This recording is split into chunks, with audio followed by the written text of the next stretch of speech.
fishing, subscribe on his channel, and go on the Peeler and watch his channel. Goodbye. See you tomorrow. We do a video. Subscribe on the channel.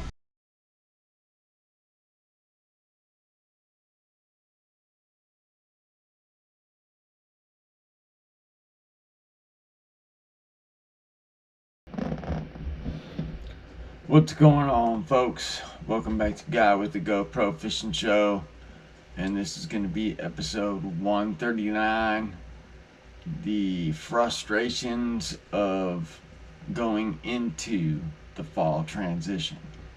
Now, that being said, yes, our nights are getting colder, but like today, for example, it's getting up to 90 degrees.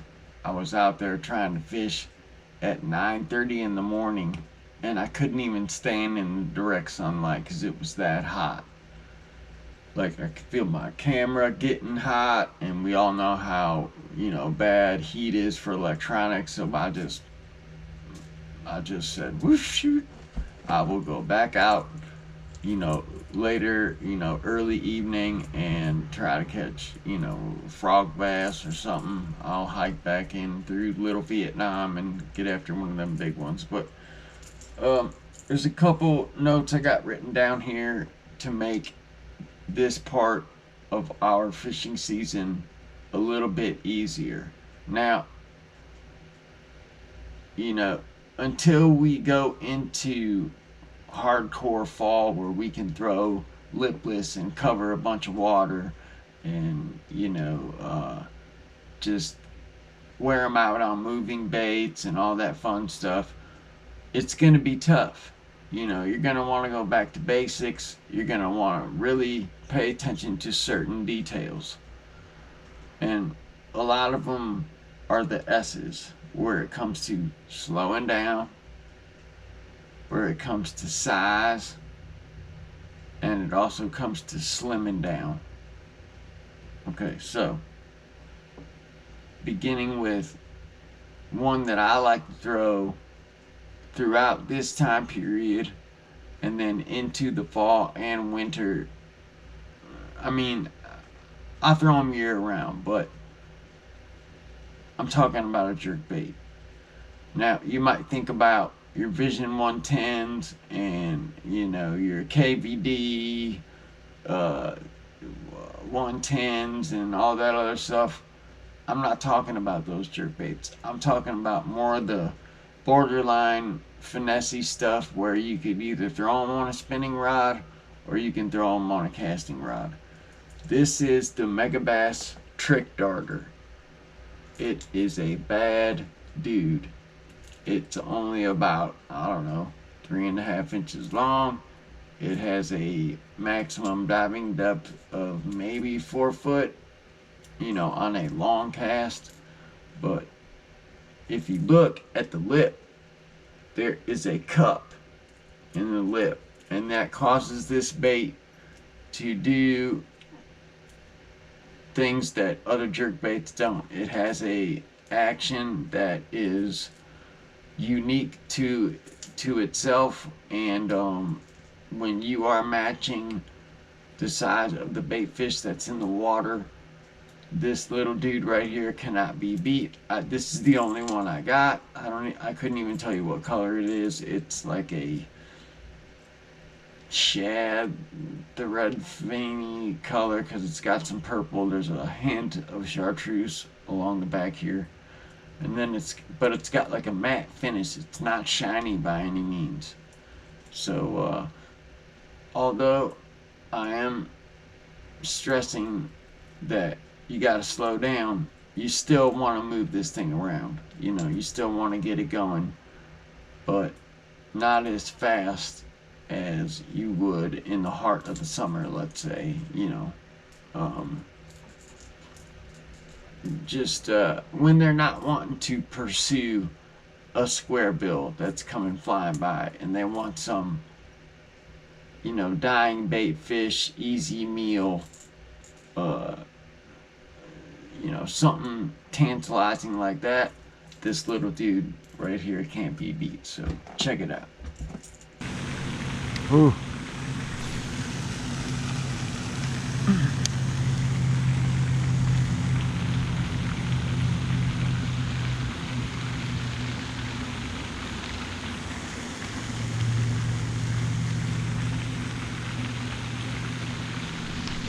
That's a good one. Yeah, yeah, buddy.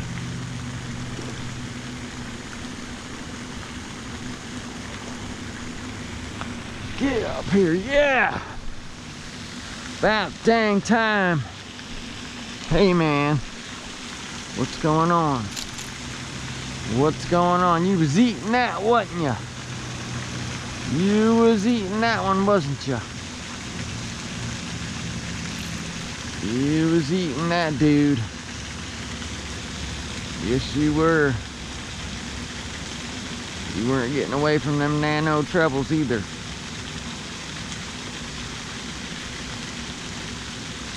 My goodness.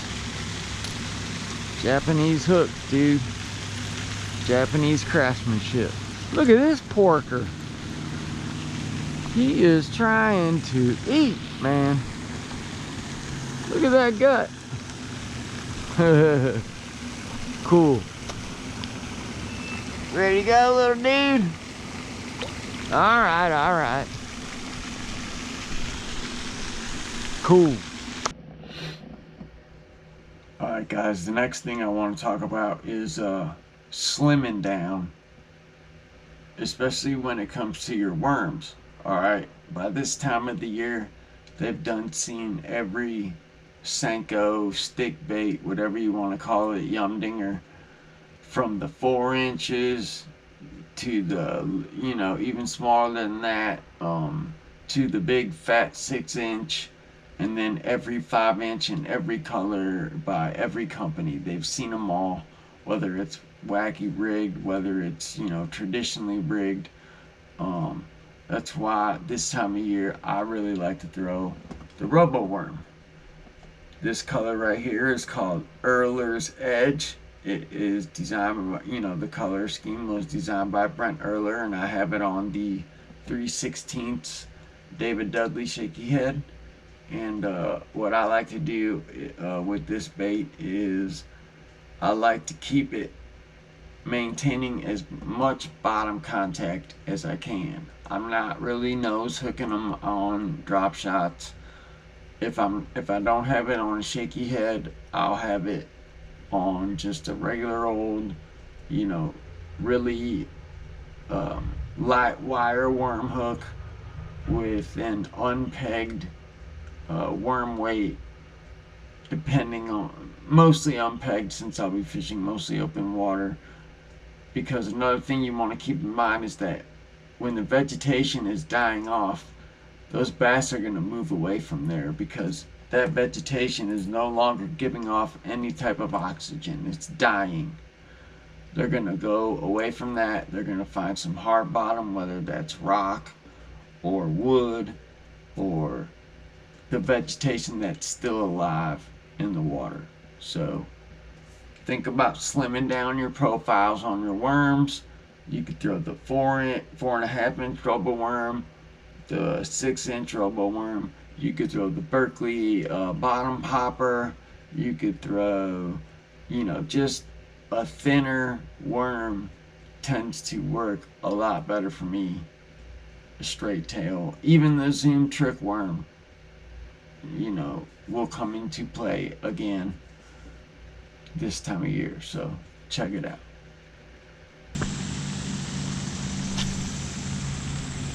Oh, we're gonna let that one sit there for a minute.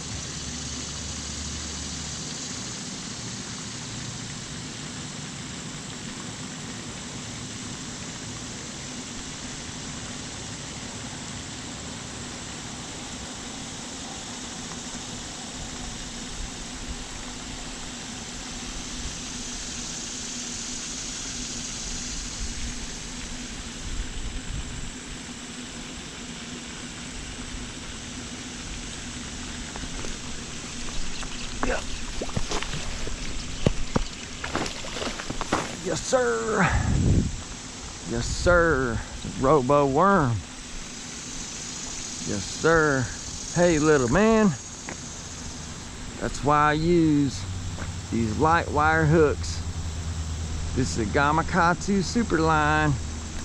But look how thin that wire is, so I can just re-rig and get to fishing again.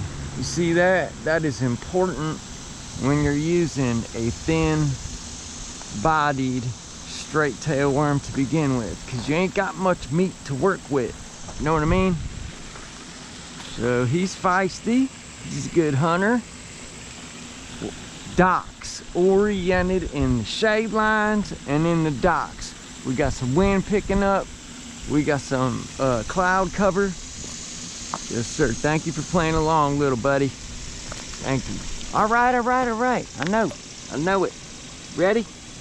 Ready to go? All right.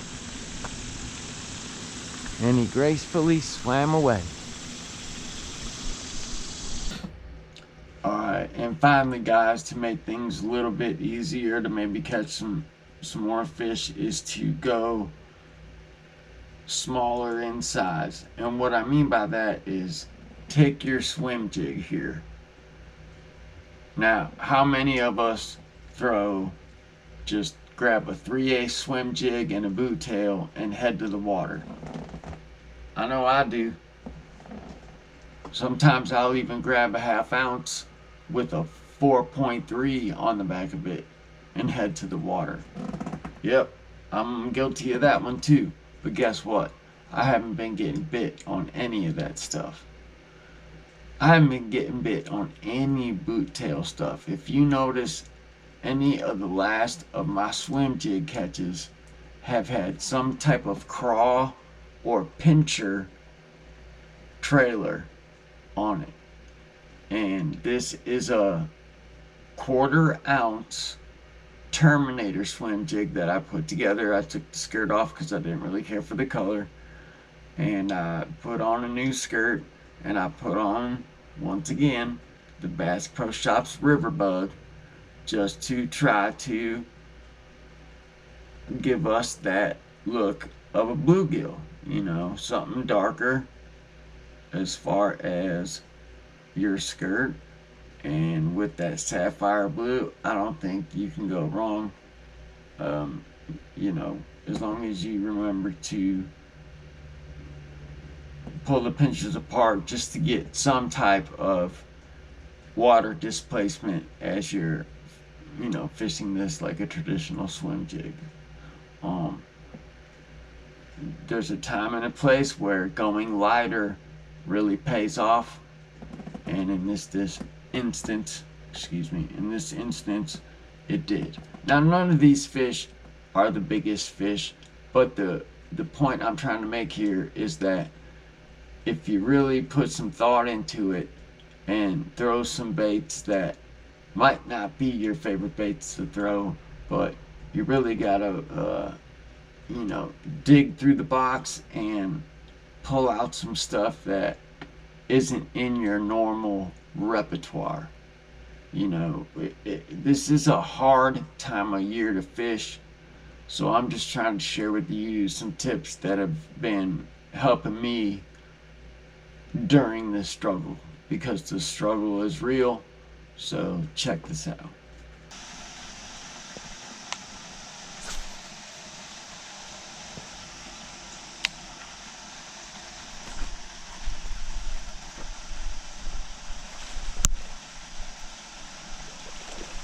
Yep.